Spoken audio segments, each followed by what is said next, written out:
Buenas noches, hermanos, en la fe cristiana, los que nos encontramos aquí en el templo y aquellos que nos siguen por la red. Una cordial bienvenida. Hoy en este jueves, iniciando el día, entonces vamos a tratar un tema fundamental. El tema se titula Un mandato fundamental para ser salvos, muy descuidado. Un mandato fundamental para ser salvos, muy descuidados. Muy descuidado. En referencia a qué hago esta aseveración. El Señor nos ordena en las Sagradas Escrituras que nosotros debemos ser imitadores ¿de quién? De Cristo, de Dios. Y eso implica un desafío grande. Cuando yo analizo esto, empiezo a comprender que el verdadero evangelio es muy exigente, pero no imposible. Obviamente, pues, alejados de Dios, nada podemos hacer. Entonces, todo está fundamentado en acudir a Dios para poder imitar a Cristo, ser imitadores de Cristo. Vamos a tener dos pasajes introductorios. Vamos al libro de 1 Corintios capítulo 11, versículo 1. Si alguien lo tiene, lo podemos leer. 1 Corintios, dice la palabra del Señor: sed imitadores de mí. ¿Quién está hablando ahí? Pablo. Así como yo, ¿de quién? O sea que Pablo imitaba correctamente a Cristo, ¿sí? Entonces, nosotros tenemos que tener ese aspecto de que cuando Él nos dice, y sed imitadores de mí, o sea, es una orden, no es les recomiendo, les sugiero, les aconsejo, no. Sed es algo imperativo, es una orden de imitar ¿a quién? A Cristo, ¿sí? A Él se toma de referencia porque estaba ahí terrenalmente, pero en el contexto global nosotros, no está ahorita Pablo, entonces ¿a quién debemos imitar? A Cristo. Vámonos al libro de Efesios, capítulo 5, versículo 1. ¿Qué dice?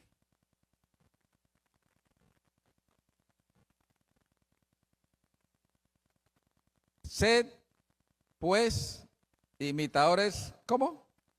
De Dios como hijos amados. Otra orden ahí de Pablo, ¿sí o no?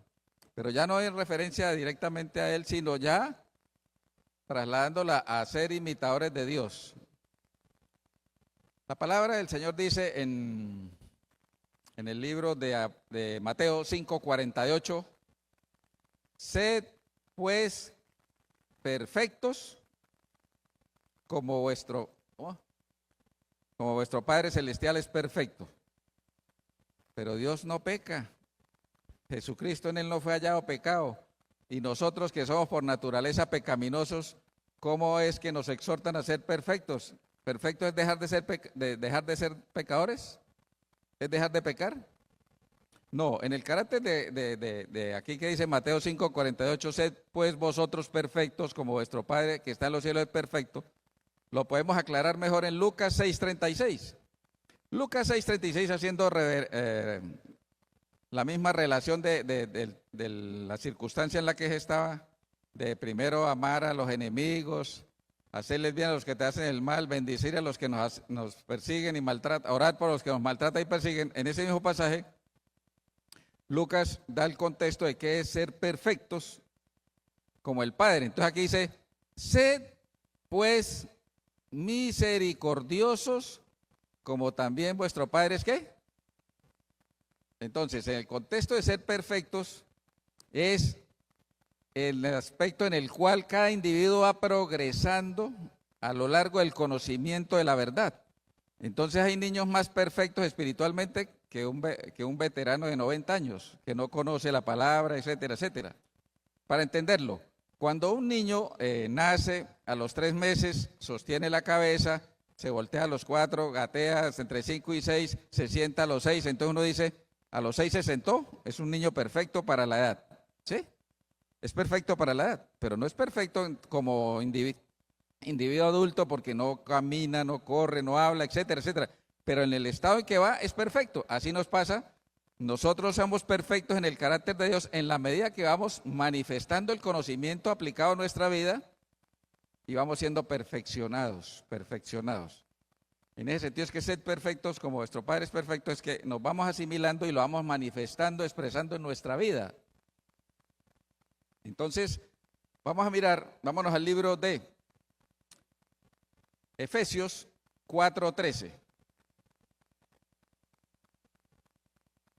Entonces, el Señor nos dio unos ministerios para ejercer en la iglesia y para colaborarnos entre todos hasta que todos lleguemos a la unidad de la fe y del conocimiento del Hijo de Dios. Entonces, que nosotros lleguemos a ser ¿qué? Un varón perfecto a la medida de la estatura de la plenitud de Cristo. Entonces, ¿cuál es el reto? Debemos reflejar, imitar, entre comillas, en todo lo que es el ámbito de la vida cotidiana. ¿A quién? A Cristo. Y entonces este es el desafío. Ustedes cada cuánto piden en sus oraciones tener la capacitación para imitar a Cristo. Y vamos a mirar que esto es fundamental. Vámonos al libro de Romanos 8:29. Nosotros fuimos predestinados, ¿no? Desde antes de la creación fuimos predestinados. Dice en Efesios capítulo 1, del 3 en adelante, que el Señor nos predestinó para ser santos, ¿cierto? O sea, apartados para el Señor. Entonces dice aquí, Romanos 8:29, porque a los que antes conoció, también ¿qué? Los predestinó para que fuesen hechos conforme a la imagen de su Hijo, para que Él sea el primogénito entre muchos hermanos. Entonces, ¿para qué nos predestinaron? Para ser imagen ¿de quién? De Cristo. Es un desafío. Cuando ustedes leen o recitan Gálatas 2:20, ¿qué dice? Con Cristo estoy juntamente crucificado. ¿Sí? Mas no vivo yo, sino ¿qué? Cristo vive en mí. Si Cristo vive en mí, entonces yo lo imito, lo reflejo en todos los comportamientos que vamos a ver en el transcurso de este momento de que estamos compartiendo las Sagradas Escrituras. Y el Señor no es injusto para darnos las pautas. Vámonos al libro de Juan, capítulo 13, versículo 15. Juan 13:15 dice el Señor, porque ¿qué? Ejemplos ¿qué? He dado para que como yo os he hecho, vosotros ¿qué? ¿Es válido eso ahorita? ¿Es válido leer? ¿Quién revela al Señor Jesucristo? Las Sagradas Escrituras, ¿cierto? Y todo el comportamiento del Señor Jesucristo lo tenemos en disposición, en disponibilidad a leer las Sagradas Escrituras. Entonces Él dice, ejemplos he dado para que, como Él hizo, nosotros hagamos. Entonces vamos a hacer la situación de cómo era la actividad del Señor en esta tierra. ¿Y por qué tenemos que hacer eso? Porque nosotros somos colaboradores de Dios. ¿Ustedes sí sabían que somos colaboradores de Dios? Él no necesita que nosotros seamos sus colaboradores. ¿Pero por qué nosotros debemos ser colaboradores del Señor? Para mostrar que en nuestra limitación, nuestra, digamos, insignificancia, Señor se manifiesta en nosotros a través de ¿quién ahorita? A través del Espíritu Santo, que nos hace mostrar un carácter. Recuerde que dos formas preponderantes de evangelizar es el testimonio y la oración. Y para usted decir del testimonio, quieres manifestar, expresar la vivencia de Cristo. De tal manera que alguien lo vea, oiga, ¿usted es cristiano? ¿Por qué? Por la forma como habla, por la forma como se viste, por la forma como manifiesta humildad, por la manifiesta mansedumbre, etcétera, fructifica. La gente no le ha dicho así a veces a ustedes, usted es cristiano, ¿cierto? ¿Y eso qué pasa? Eso lo llena a uno de satisfacción porque está haciendo las cosas en cierta manera. Entonces, como colaboradores del Señor, tenemos que reflejar a ese Señor Jesucristo, a ese Dios en el cual estoy imitando. La imitación es parte de un fruto que se llama la humildad. Cuando usted imita a alguien es porque admira a esa persona, porque tiene muchas cosas buenas, ¿cierto? Y en ese sentido yo asimilo que dependo o me forjo en el ejemplo de esa persona. Entonces, vamos a mirar que sí verdaderamente somos colaboradores del Señor. Vamos a 1 Corintios capítulo 3, versículo 9. Hoy vamos a manejar mucha Biblia, porque va a hablar la Biblia, no va a hablar Nelson Iván en sí, sino el Espíritu Santo a través de Nelson Iván, pero revelando en las Sagradas Escrituras. Porque nosotros somos ¿qué? Colaboradores de Dios. Y si somos colaboradores de Dios, debemos reflejar el carácter de Dios. Vámonos a 2 Corintios capítulo 6, versículo 1. 2 Corintios capítulo 6, versículo 1, dice la palabra del Señor. Así pues, nosotros como colaboradores suyos, ¿de quién? De Dios. Entonces, tenemos que aprovechar que es una gracia que el Señor nos haya escogido, pero una particularidad. A veces nosotros, por ejemplo, si nos mandan a predicar o a dar un estudio bíblico, ¿nos llenamos de qué? De nervios, de angustia, nos da cobardía. ¿Y qué dice la palabra del Señor en 2 Timoteo 1:7? ¿Qué? ¿No nos han dado espíritu de qué? De cobardía, sino de qué? Fortaleza, dominio propio, para testificar.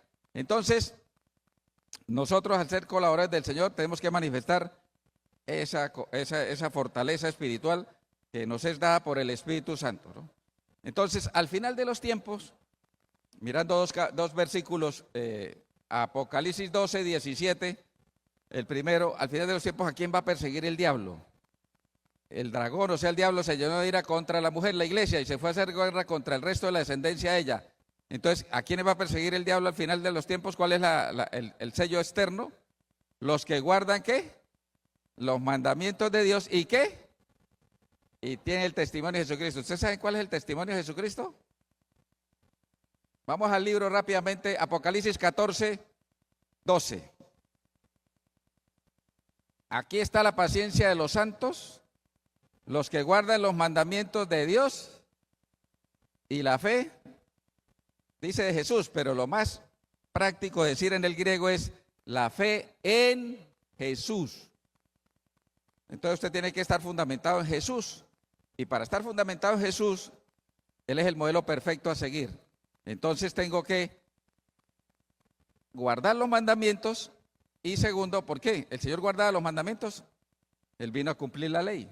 ¿Recuerdan en Mateo capítulo 5, 17? Yo he venido a cumplir la ley. O sea, ya Él de entrada nos está dando de que debemos guardar los mandamientos. Dice, no penséis que he venido para abrogar la ley o los profetas. No he venido para abrogar, sino para cumplirla. Entonces, ahí Él nos está dando primera enseñanza. Tenemos que guardar los mandamientos y tener la fe en Él es imitarlo en lo que Él hizo durante su estadía en la tierra como humano, y nosotros como humanos podemos hacerlo obviamente asistidos por el Espíritu Santo.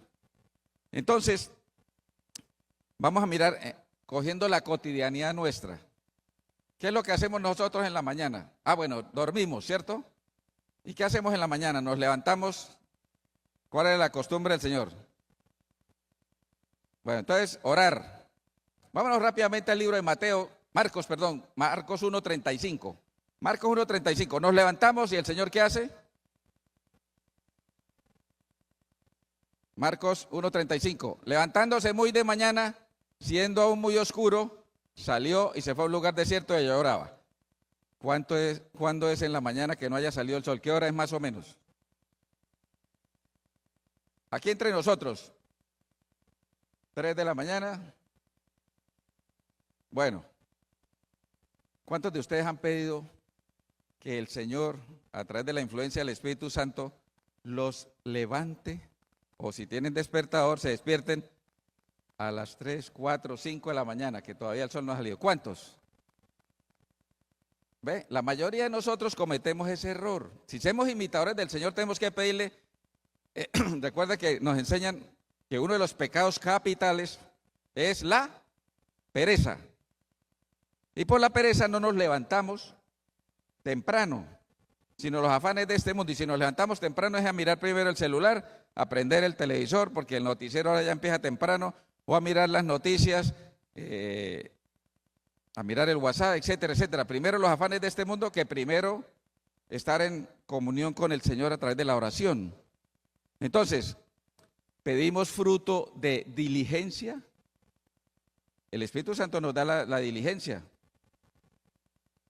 Estamos pidiendo fruto de prontitud, diligencia. No estamos pidiendo eso y por eso nos da pereza. Entonces la obra de la carne nos gana de entrada al empezar el día. Entonces el Señor se levantaba muy temprano. Entonces, ¿qué debemos hacer? procurar levantarnos temprano a orar. ¿Y qué pedía el Señor en la oración? Bueno, recuerden, en Hechos 10:38, vamos a Hechos 10:38,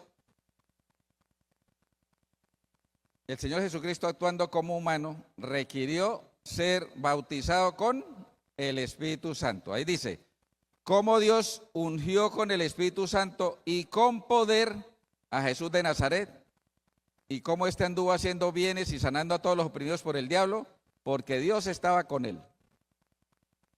Entonces todos los días el Señor, ¿qué hacía? Nuevamente pedía la unción del Espíritu Santo. ¿Por qué? ¿Por qué los humanos debemos pedir diariamente el bautismo del Espíritu Santo, por así decirlo? Primera de Tesalonicenses capítulo 5, versículo 19 dice, Primera de Tesalonicenses 5, 19 dice, ¿no qué? Si dice no apaguéis el Espíritu, es que el Espíritu se agota, ¿sí?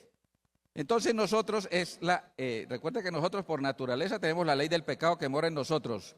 Y nosotros no tenemos naturalmente al Espíritu Santo, sino tenemos que pedirlo. El Señor dice en el libro de Mateo 11:13, pídanme el Espíritu Santo. ¿Sí? Él no lo da si nosotros no lo pedimos. Lucas 11:13. Él no nos da el Espíritu Santo si no lo pedimos. Dice, pues si vosotros siendo malos sabéis dar buenas dádivas a vuestros hijos, ¿cuánto más vuestro Padre Celestial dará el Espíritu Santo a los que lo qué? Lo piden diariamente, tan pronto se levantan. ¿Sí ve? Y es gratuito. Entonces, el Espíritu Santo es el que me garantiza fruto de piadosidad. Ustedes piden fruto de piadosidad para dedicarse a las labores espirituales con el Señor, leer la Biblia, compartir la palabra, alabar, adorar. No pedimos eso. Entonces, por eso nos cuesta. Por eso debemos pedir diariamente la unción del Espíritu Santo, para que enfrentemos bien el día, ganándole a la obra de la carne. Nosotros necesitamos diariamente la unción del Espíritu porque es la herramienta que Dios nos da para vencer la inclinación natural al pecado. Bueno, entonces, ¿qué hace usted después de que se levanta y ora? Digamos, se fue y se bañó. Luego que se baña, ¿qué hace? Se viste. ¿Sí? ¿Debemos vestirnos como el Señor Jesucristo? Bueno, vamos rápidamente al libro de Romanos, capítulo 13, versículos 11 al 14. Y esto conociendo el tiempo que es ya hora de levantarnos del sueño, porque ahora está más cerca de nosotros nuestra salvación que cuando creímos. La noche está avanzada y se acerca el día. Desechemos pues las obras de las tinieblas y vistamos, ¿qué? Vistámonos de las armas de la luz. Andemos como de día, honestamente, no en glotonerías y borracheras, no en lujurias y lascivias, no en contiendas y envidia, que es la naturaleza normal que tenemos como individuos pecaminosos, la obra de la carne, ¿cierto? Sino que vestidos del Señor Jesucristo y no proveáis para los deseos de la carne. Entonces debemos vestirnos como el Señor Jesucristo. Y recuerda que el testimonio de Jesucristo es el fruto del Espíritu. Entonces vamos a ver cómo debería vestirse un individuo que está reflejando el carácter de Jesucristo en la fe en Jesús.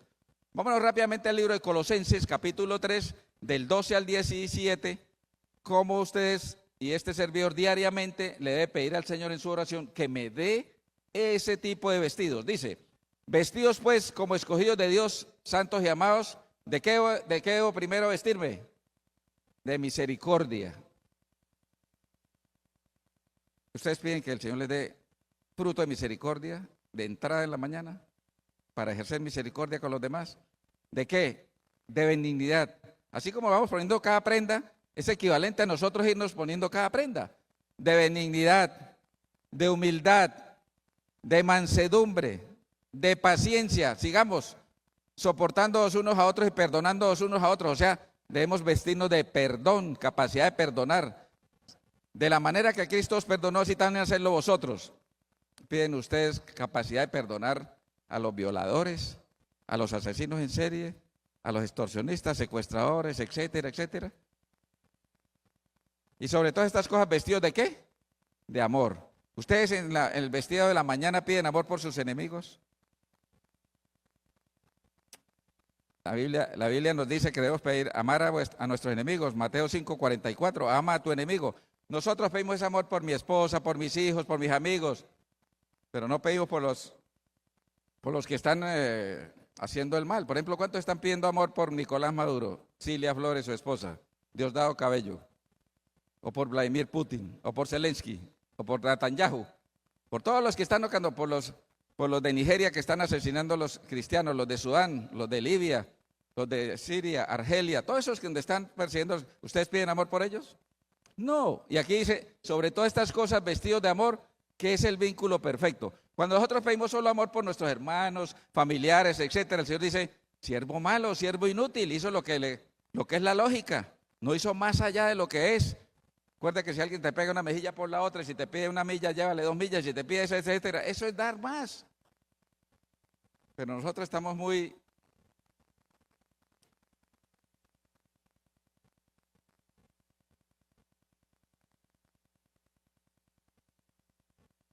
Es que esa es la fácil. O sea, el Señor quiere... ahorita vamos a mirar un pasaje, vamos a terminar este y miramos. Y la paz de Dios gobierna en vuestros corazones. ¿Piden fruto de paz para estar en paz con todos? Porque sin la santidad nadie verá a Dios. El que no esté en paz con todos, la lleva. Y el que no está en paz es amargura. ¿Cuántos están con amargura el presidente? ¿Cuántos están en amargura de su esposa, sus hijos? ¿Cuántos están en amargura de los ministros? Etcétera, etcétera.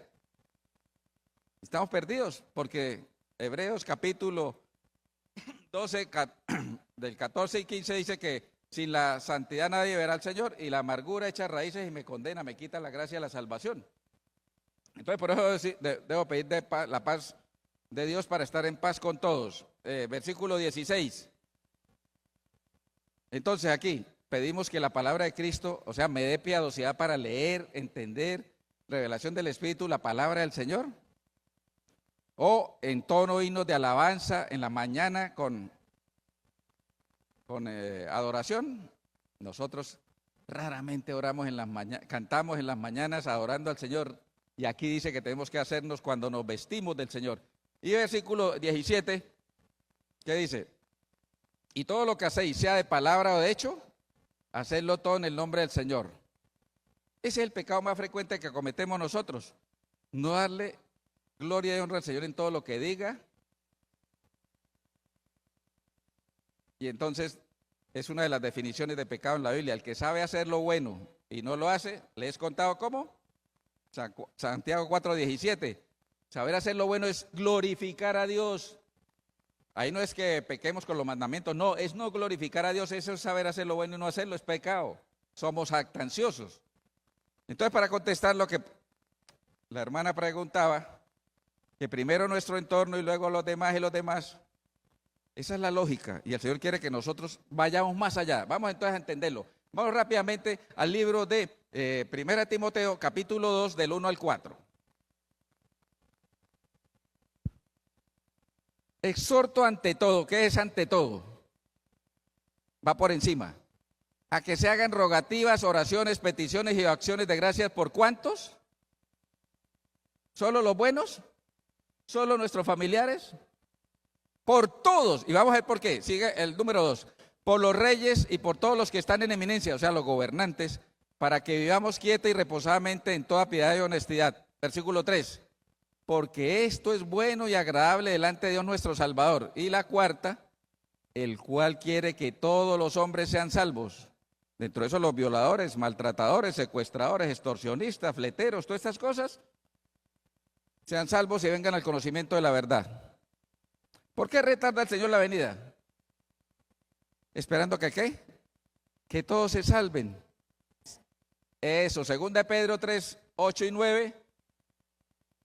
Aprovechemos aquí rápidamente. Más, oh amados, no ignoréis esto, que para con el Señor un día es como 1000 años y 1000 años como un día. 9. El Señor no retarda su promesa, según algunos la tienen por tardanza, sino que es paciente para con nosotros, no queriendo que ¿cuántos perezcan?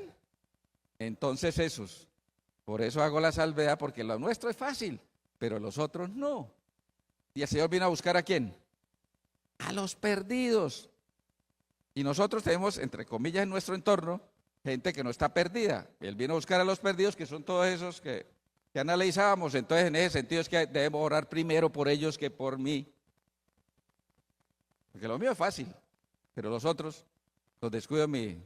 Bueno, entonces, el Señor se vistió con el fruto del Espíritu, por así decirlo. Pero para nosotros llegar a eso, tenemos que, si el Señor procede a vestirse así, ¿yo cómo hago también para vestirme así? Pues entonces vamos a 1 Corintios capítulo 2, versículo 16.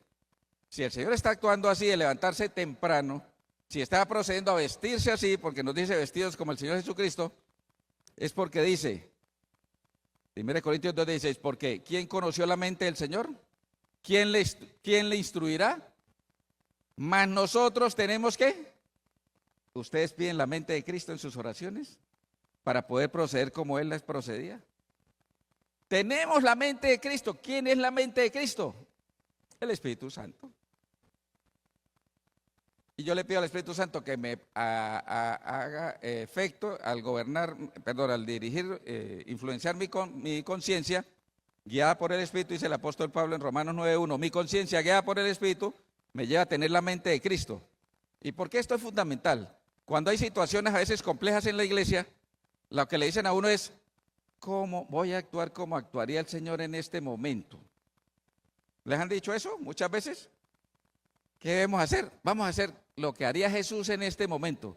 Pero es que si usted no, o este servidor no tiene la mente de Cristo, ¿cómo voy a proceder? El diablo me goza.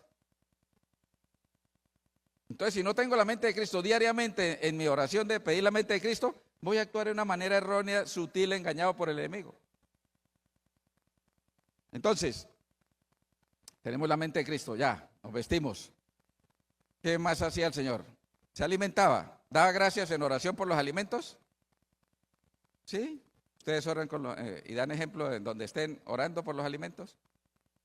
¿Sí recuerdan que el Señor oró cuando iba a la bendición en la multiplicación de los peces y los panes? Cuando se le presentó a los apóstoles en Lucas 23, ellos lo reconocieron porque la forma como oró y bendijo el pan, ahí, este es el maestro. Entonces, tenemos que hacer oración. ¿Qué más hacemos? Entonces salimos. Y entonces vamos a 1 Juan 2:6. Debemos andar. El que dice que permanece en Él, debe andar como Él. ¿Y qué anduvo haciendo el Señor? El bien. Pero para hacer el bien tenía que llenarse de una situación de fruto del Espíritu llamado la empatía. ¿Qué es la empatía? La empatía es la virtud de ponerse uno en los. Entonces, a uno siempre dicen ponerse en los zapatos del otro, pero son tres cosas: ponerse en los zapatos del otro, así le queden apretados, y caminar con ellos. Exige eso. Entonces, la empatía, ¿ustedes piden fruto de empatía todos los días para poder sentir las necesidades de los demás?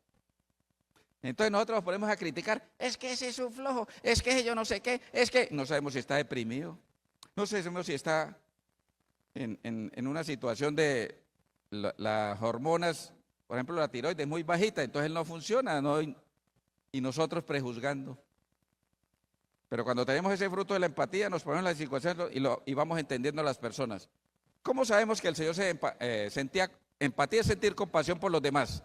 Vámonos rápidamente al libro de Mateo, capítulo 9, 35 al 38. Recorría Jesús todas las ciudades y aldeas, enseñando en las sinagogas de ellos y predicando el evangelio del reino y sanando toda enfermedad y toda dolencia en el pueblo. Y al ver las multitudes, ¿qué? Tuvo compasión de ellas. Hay muchos pasajes que dice que el Señor tuvo compasión. Entonces aquí sintió la necesidad de ellas, porque estaban desamparadas y dispersas como ovejas que no tienen pastor. Entonces dijo a sus discípulos, a la verdad la mies es mucha, mas los obreros pocos. ¿Y ustedes cuánto piden en sus oraciones diarias? Que haya pastores, ministros, laicos, diáconos, obreros bíblicos. ¿Oran eso diariamente? Rogad pues al Señor de la mies que envíe obreros a su mies. Nos quejamos. Ay, nadie viene a acompañarme en el grupo pequeño, nadie viene a dirigirme, nadie va a las cárceles, etcétera. Pues es que no estamos rogando al Señor para que si yo no voy haya otros. Eso es parte de imitar al Señor. Entonces debemos andar como Él anduvo. Entonces, ¿qué? Simpatizaba, o sea, sentía compasión. Eso hay que pedirlo en las oraciones, sentir fruto de compasión. ¿Qué más hacía el Señor? Pues él salía y servía ahí como vimos y toda la cosa, pero para llegarle usted a la gente con éxito debe tener una virtud que se llama la simpatía, que equivale a hallar gracia ante las demás personas. ¿Ustedes piden fruto de simpatía para caerle bien a las personas? Sobre todo cuando van a dar un estudio bíblico, o van a predicar, o van a actuar, a tener una entrevista, a hacer unos descargos, etcétera. ¿Piden eso de que le caiga bien a la gente? Lamentablemente eso es gratuito. ¿Dónde dice en la Biblia que eso se debe pedir? Y garantiza el éxito. Cuando usted obtiene simpatía y gracias de los demás, obtiene éxito. Vamos al libro de Nehemías capítulo 1, Nehemías capítulo 1, versículo 11.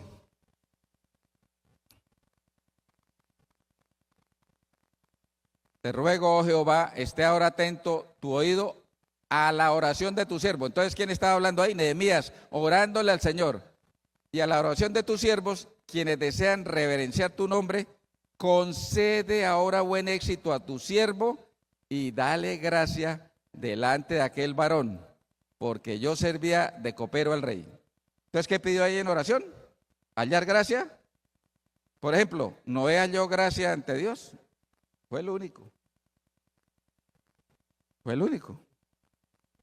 Daniel halló gracia ante el jefe allá de Ruth, halló gracia ante vos. Esther halló gracia ante el rey. Y usted mira, y hay un montón de personas que hallaban gracia. Y les iba bien, tenían éxito. ¿Estamos pidiendo hallar gracia ante los demás? No. Si es como estamos carentes, y todo es gratuito y a la mano, no tenemos que pagar o algo. Entonces simpatizaba. Y vamos a ver que sí garantizó el éxito. Vamos a Nehemías capítulo 2, 4 y 5. Nehemías 2, 4 y 5.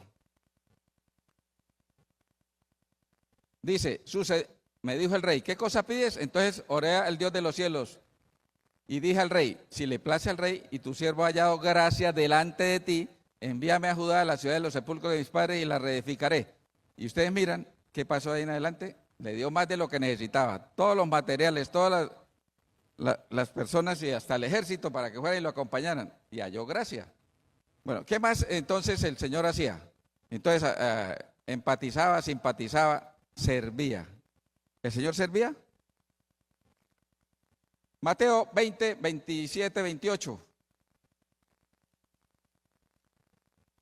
Y el que quiera ser el primero entre vosotros será vuestro siervo. Como el Hijo del Hombre no vino para ser servido, sino ¿para qué? Servir. ¿Y para dar su qué? Su vida en rescate por muchos. Pero ahora los famosos coaching dicen, ¿primero quién? Primero usted. Mala predicación, mala conferencia. Vamos a entenderlo más. Vámonos al libro de Filipenses capítulo 2 del 3 al 8. Si el Señor dijo que ejemplo nos fue dado, ahora dice, nada hagáis por contienda o por vanagloria, antes bien con humildad, estimando cada uno a los demás van primero que a mí, ¿sí? Como superiores a él mismo, no mirando cada uno por lo suyo propio, sino cada cual también por lo de los otros. Allá pues en vosotros este sentir es que yo también debo sentir lo que el Señor Jesucristo estaba manifestando, que hubo también en Cristo Jesús. Siguiente. El cual siendo en forma de Dios, no estimó el ser igual a Dios como a cosa a que aferrarse, sino que se despojó a sí mismo, tomando forma de siervo, hecho semejante a los hombres. Nosotros a veces se nos sube el título, se nos sube la escala social, etcétera, y no colaboramos con alguien necesitado.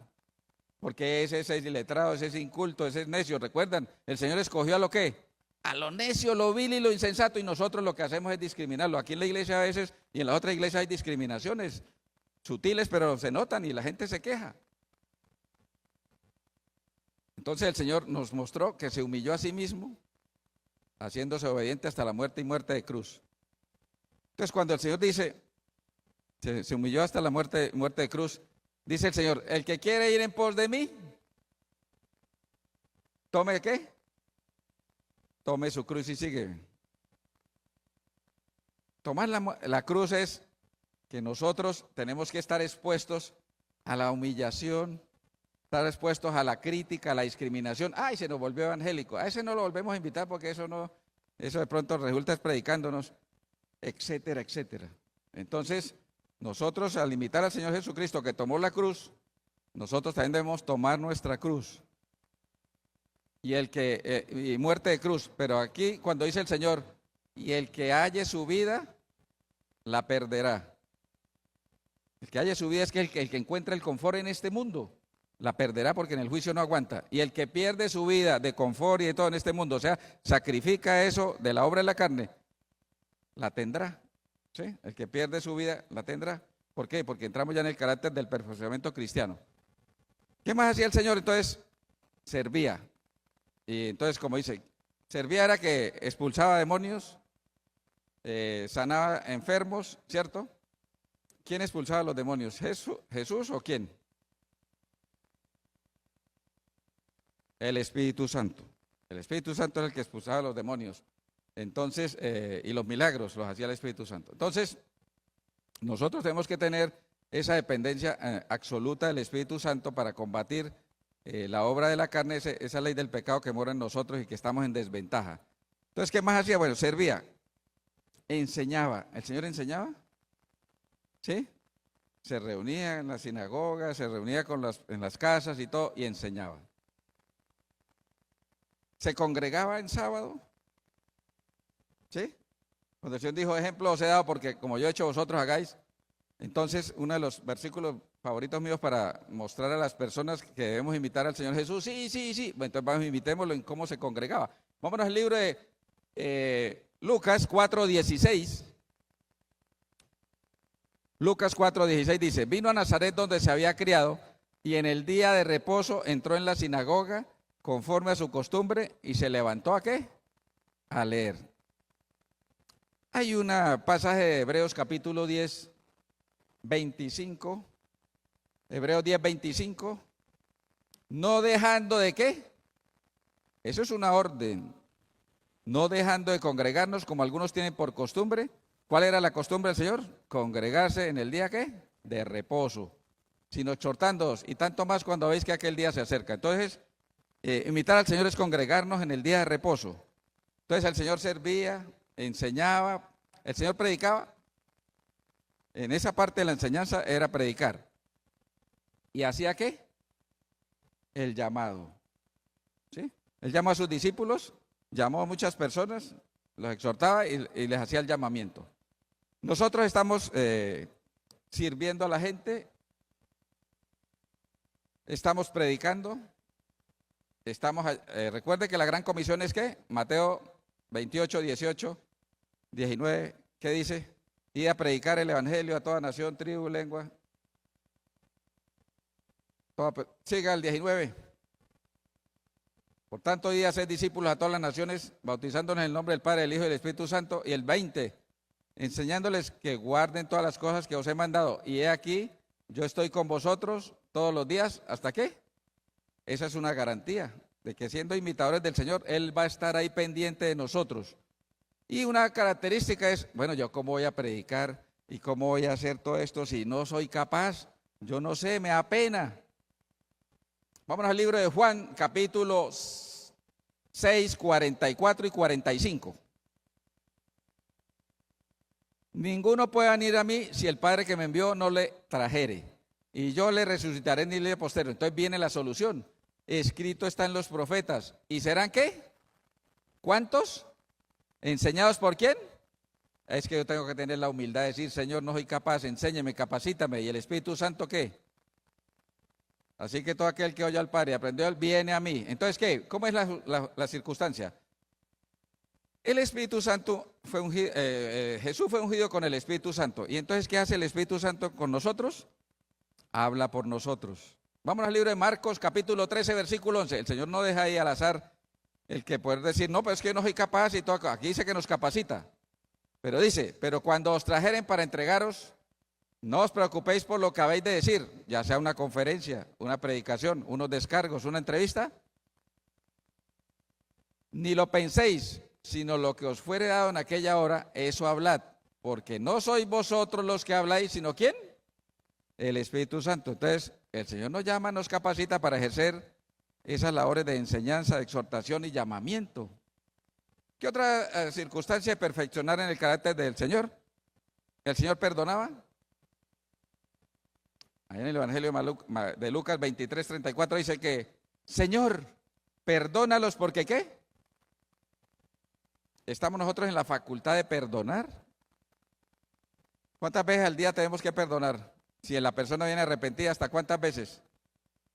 7 veces si viene arrepentido.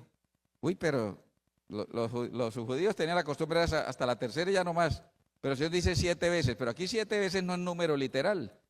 7 veces es número de perfección, de plenitudes, quiere decir las veces que tenga que perdonar ese día, perdone. 70 veces 7 quiere decir eso. 70 veces, perdonarse 70 veces 7 quiere decir, ¿cuántas veces espera usted que Dios lo perdone? ¿Cuántas? ¿Ah? Siempre. Entonces eso es 70 veces 7, siempre. La gente dice, no, 490, no. Es el número de la plenitud, ya a su máxima expresión.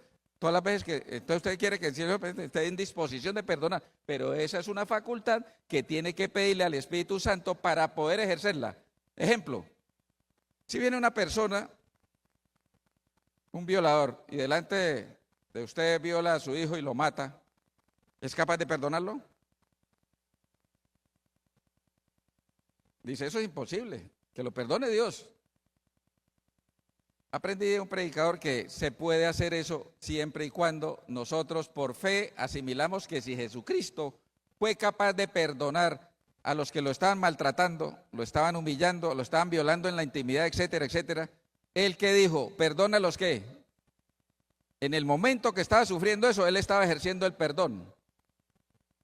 No porque ellos se lo merezcan, es porque Dios manda.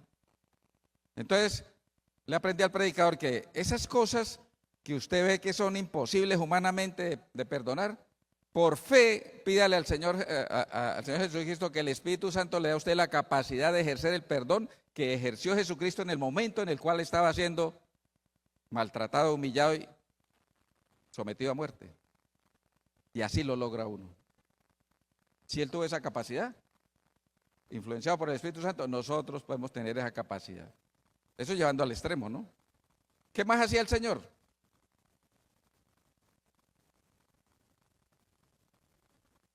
Que les llame la atención a ustedes de que nosotros, para imitarlo,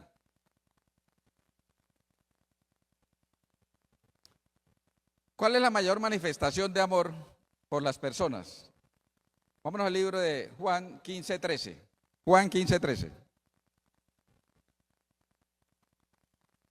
Nadie tiene mayor amor que este, que uno ponga su vida por sus amigos.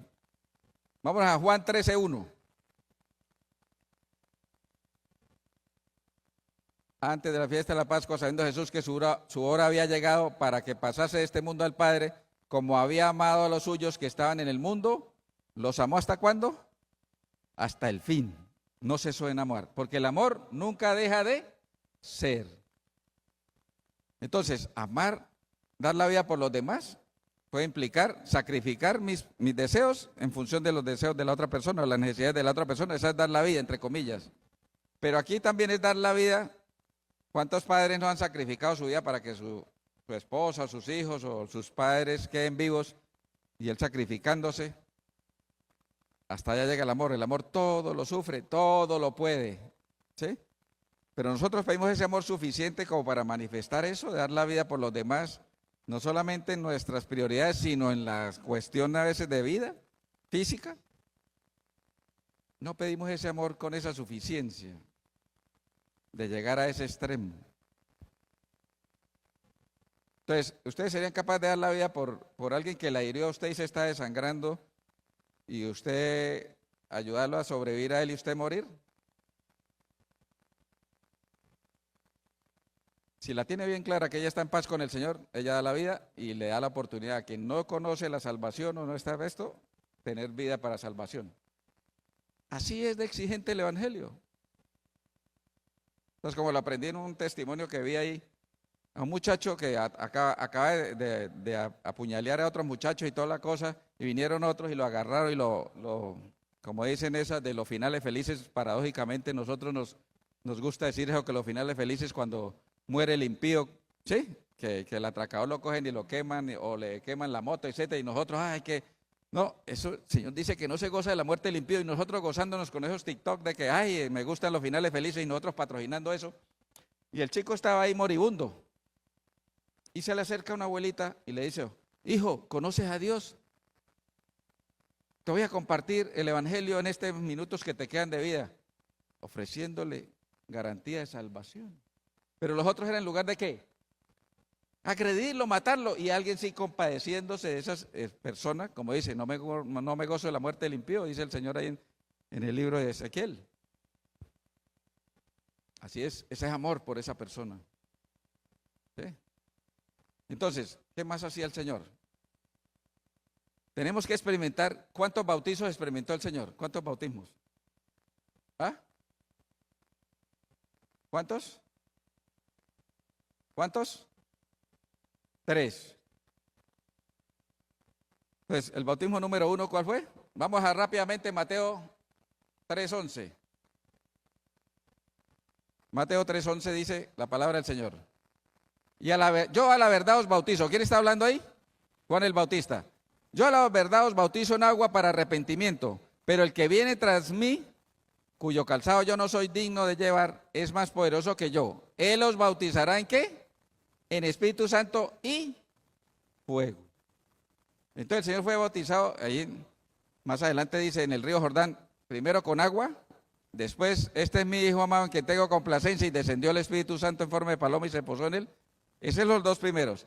¿Y cuál es el bautismo del fuego? Vámonos rápidamente para entenderlo. Vamos al libro de Lucas 12:49. Todos tenemos, para ser imitadores del Señor, tenemos que pasar por ese bautismo del fuego. Nadie se salva. Fuego vine a echar en la tierra. ¿Y qué quiero? Si ya se ha encendido. Lucas 12:49. Y viene el 50. De un bautismo tengo que ser bautizado. Ahí ya había sido bautizado en el Jordán. Pero mire lo que dice. ¿Y cómo qué? Me angustio hasta que se qué. Ese bautismo del fuego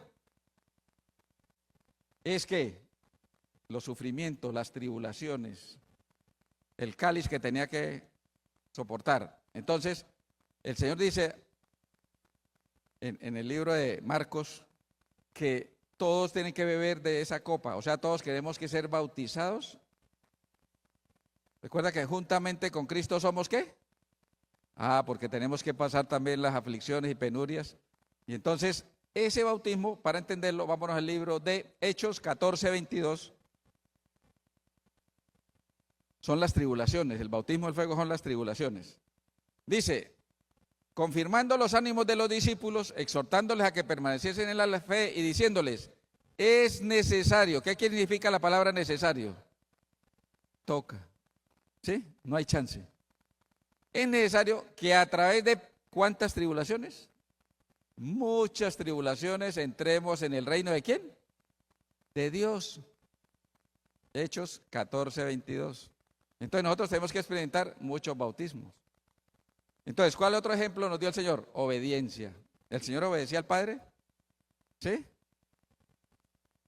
Vamos a leer un pasaje bíblico de que efectivamente Jesús obedecía al Padre. Y eso es parte de nuestra misión, obedecerle a Él, ¿cierto? Vámonos al libro de Juan 8:29.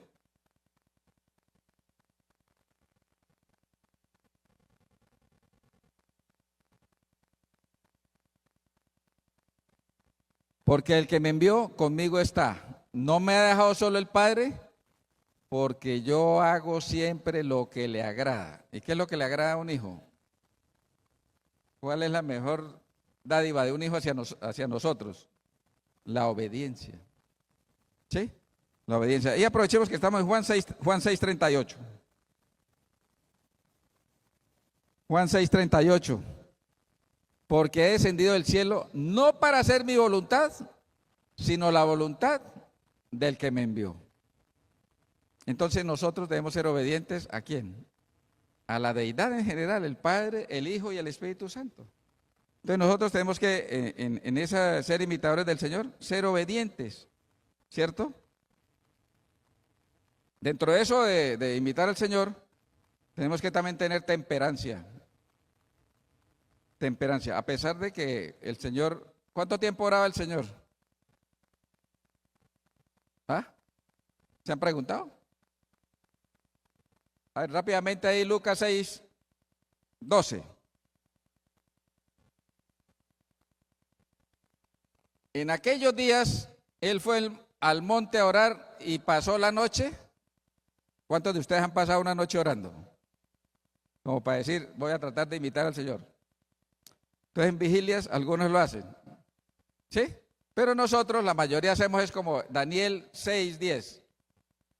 ¿Qué dice Daniel 6:10?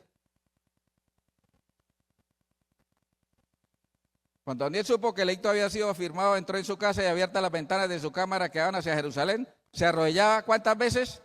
3 veces al día y oraba y daba gracias delante de su Dios como lo solía hacer antes. Entonces nosotros hacemos esa que es más fácil, ¿no? Pero esa de pasar todo un día o una noche, cuando la Biblia dice, orad. 1 Tesalonicenses 5:17, orad sin cesar. ¿Sí? Entonces nosotros tenemos que en ese contexto también imitar al Señor. Pero el Señor también nos da y nos enseña en la iglesia que nosotros debemos mantener una cosa llamada la temperancia. ¿Saben qué es la temperancia? Moderarse en lo bueno y abstenerse de lo malo. Entonces el Señor descansaba. ¿Qué dicen? El Señor descansaba. Varios pasajes de la Biblia, vamos a leer aunque sea uno, de que el Señor se retiraba a descansar. Vámonos a Marcos, capítulo 6, versículo 30-34.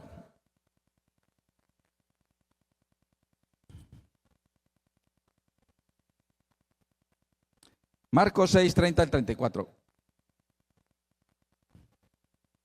Entonces los apóstoles se juntaron con Jesús y le contaron todo lo que habían hecho y lo que habían enseñado. Siga, 31. Él les dijo, venid vosotros aparte a un lugar desierto y descansad un poco, porque eran muchos los que iban y venían de manera que ni aún tenían tiempo para comer. 32. Y se fueron solos en una barca a un lugar desierto. 33. Pero muchos los vieron ir y le reconocieron y muchos fueron allá a pie de las ciudades y llegaron antes que ellos y se juntaron a él. Y salió Jesús y vio una gran multitud y aquí vuelve y tuvo compasión de ellos, porque eran como ovejas que no tenían pastor y comenzó a enseñarle muchas cosas. Cuando ya era muy avanzada la hora, sus discípulos se acercaron a él diciéndole, el lugar es desierto y la hora ya muy avanzada. Despídelos para que vayan a los campos y aldeas de alrededor y compren pan, pues no tienen que comer. Y ahí el Señor decidió darles de comer. Pero él se retiraba a solas a descansar, oraba, descansaba. No era que se la pasara tan bien todo el tiempo porque necesitaba reponer sus fuerzas. Entonces el Señor también nos enseñaba a estar quietos, estén solos, porque a veces en la soledad es que uno hace el discernimiento de escuchar la voz del Espíritu Santo que a través de nuestra conciencia nos va guiando. Esto es un análisis sucinto de lo que tenemos que nosotros diariamente como cristianos cumplir al pie de la letra para ser imitadores ¿de quién? Hay muchas actividades, pero lamentablemente nosotros estamos descuidando este aspecto y entonces si el diablo va a buscar a los que guardan los mandamientos de Dios y tienen la fe en Jesús, tener la fe en Jesús es confiar en Él e imitarlo para lograr lo que Él obtuvo. Y para mirar, el Señor, a pesar de obedecer al Padre y obedecer esto, ciertos aspectos de inseguridad casi lo hacen pecar. En Él no fue hallado pecado, pero Él requirió ser perfeccionado de dos maneras. Jesucristo requirió ser perfeccionado de dos maneras. Rápidamente para entender, y nosotros por eso tenemos que estar diariamente en ese proceso de perfeccionamiento. Si Jesucristo tuvo que ser perfeccionado, ¿cuánto más nosotros? Vamos a hablar rápidamente, Hebreos capítulo 2, versículo 10. Hebreos 2:10, porque convenía a aquel por cuya causa son todas las cosas y por quien todas las cosas subsisten, que habiendo de llevar muchos hijos a la gloria, están hablando del Dios Padre, perfeccionase por aflicciones, ¿a quién? Al autor de la salvación de ellos. ¿Quién es el autor de la salvación de nosotros? Entonces tuvo que ser perfeccionado, dice perfeccionarse, ¿sí? Entonces tuvo que ser perfeccionado. ¿Por qué? Vamos rápidamente a Hebreos 5, 7 al 9. Y Cristo en los días de su carne, o sea como hombre, ofreciendo ruegos y súplicas con gran clamor y lágrimas al que le podía librar de la muerte, fue oído a causa de su temor reverente. Recuerde que el Señor cuando estaba en el Getsemaní se llenó de angustia ahí, tristeza y angustia. Y aunque era hijo, por lo que padeció, ¿quién era el hijo? Jesús. Por lo que padeció, ¿qué? Aprendió. O sea que todavía no estaba perfeccionado. Aprendió la obediencia. Y habiendo sido perfeccionado, vino a ser autor de eterna salvación para todos los que lo obedecen. ¿En qué sentido aprendió a obedecer? Porque él se estaba en ese temor y angustia, clamándole al Señor que no lo dejara morir, al Padre, que no lo dejara morir. ¿Qué pasaba si no moría Jesús? ¿Estaríamos nosotros aquí? No, nadie sería salvo. Entonces el Padre le dijo, Dios no es hombre para que mienta. Nosotros en el plan de salvación, desde antes de la creación del mundo, ya habíamos tenido un plan de salvación y un cordero que fue inmolado tan pronto entró el pecado al mundo, y entonces le toca a usted, como cordero, ser inmolado para salvarlo. Si usted no obedece, somos mentirosos, y nosotros tenemos que cumplir. Entonces, por eso lo hacen obedecer. Entonces, ahí fue perfeccionada obediencia. Y la segunda parte en obediencia que nosotros también tenemos que ser perfeccionados es en el amor. Vamos a primera de Juan, capítulo 4, del 16 al 18, y con eso terminamos. Y nosotros hemos conocido y creído el amor que Dios tiene para con nosotros. ¿Sí? ¿Han conocido el amor que Dios tiene para con nosotros? De tal manera amó Dios al mundo que ¿qué? ¿Recuerda cómo probó el Señor a Abraham? De a sus hijos, démelo. Es un simbolismo de lo que es el Padre y el Hijo en ese entonces. Dios es amor, y el que permanece en amor permanece en Dios y Dios en él. Versículo 17. En esto se ha perfeccionado el amor en nosotros. ¿Se ha qué? Perfeccionado el amor. Para que tengamos confianza en el día del juicio, pues como Él es, así nosotros somos en este mundo. El 18, ahí viene la clave. En el amor no hay qué. ¿Jesús estaba experimentando temor, miedo? Sí. Por eso le decía, no me deje morir, no me deje sufrir. Sino que el perfecto amor echa fuera el temor, porque el temor lleva en sí ¿qué? Castigo, de donde el que teme no ha sido perfeccionado en el amor. Entonces Jesucristo en ese momento estaba temiendo. Y el Señor lo perfeccionó de que transformara ese temor en gozo. Hebreos 12:2. Puestos nuestros ojos en ¿quién? En el autor y consumador de la fe, quien transformó la aflicción en gozo. Puesto los ojos en Jesús, el autor y consumador de la fe, el cual por el gozo puesto delante de él, sufrió la cruz, menospreciando el oprobio, y se sentó a la diestra del trono de Dios. Al dar la vida, ejecutó el verdadero amor, que es dar la vida por los demás. Entonces fue perfeccionado en el amor. Y al ser perfeccionado en el amor y dar la vida, experimentó ahí sí toda condición humana que implica la muerte. Los individuos humanos morimos, la mayoría, no todos vamos a morir. Los 144,000 nunca van a morir. Entonces ahí sí cumplió todo y fue entonces enseguida perfeccionado como sumo sacerdote y entra ya a la diestra del Padre intercediendo por nosotros. Entonces nosotros también tenemos que ser perfeccionados en esas situaciones, en obedecer. ¿Ustedes piden fruto de obediencia diariamente en sus oraciones? Nada, por eso nos tienen que perfeccionar en obediencia constantemente. Que el Señor nos bendiga y nos dé a través de su Santo Espíritu el poder ser imitadores del Señor. Estamos muy descuidados en ese aspecto. ¿Sí? Entonces, ¿se puede o no se puede? Sí, se puede. ¿Que requiere esfuerzo? Sí, se requiere esfuerzo. Pero es posible con la ayuda del Espíritu Santo. Vamos a orar. Soberano y misericordioso, amante Padre Celestial, la gloria, la honra y el poder sean para ti por la eternidad, Señor. Te agradecemos ese don inefable de tu Santo Espíritu que en este momento hace válido en nuestro interior, nuestro comportamiento, el mantenernos en gracia de salvación para no hacer estéril esa obra salvífica de tu Hijo amado Cristo Jesús en la cruz. Gracias por ese proceso de arrepentimiento, de conocimiento de justicia y de juicio, para de esta manera inquietarnos y de esta manera esforzarnos en ser imitadores de Cristo, Señor. Garantía de salvación porque Él dio la vida por toda la humanidad y es una provisión de salvación para que aquel que acuda a Él sea justificado y de esta manera lleguemos ante el Padre con la promesa de que nos mantendremos de pie en su segunda venida si viene pronto o resucitaremos en la primera resurrección. Gracias, Señor, por las sagradas escrituras reveladas por tu Santo Espíritu, que nos permiten ir creciendo y adaptándonos a esa enseñanza, pero ser multiplicadores de ese testimonio de transformación en cada uno de nosotros. En Cristo Jesús te lo agradecemos, en tu Santo Espíritu y en ti, Padre. Amén, amén y amén. Entonces vamos a hacer la bendición sacerdotal.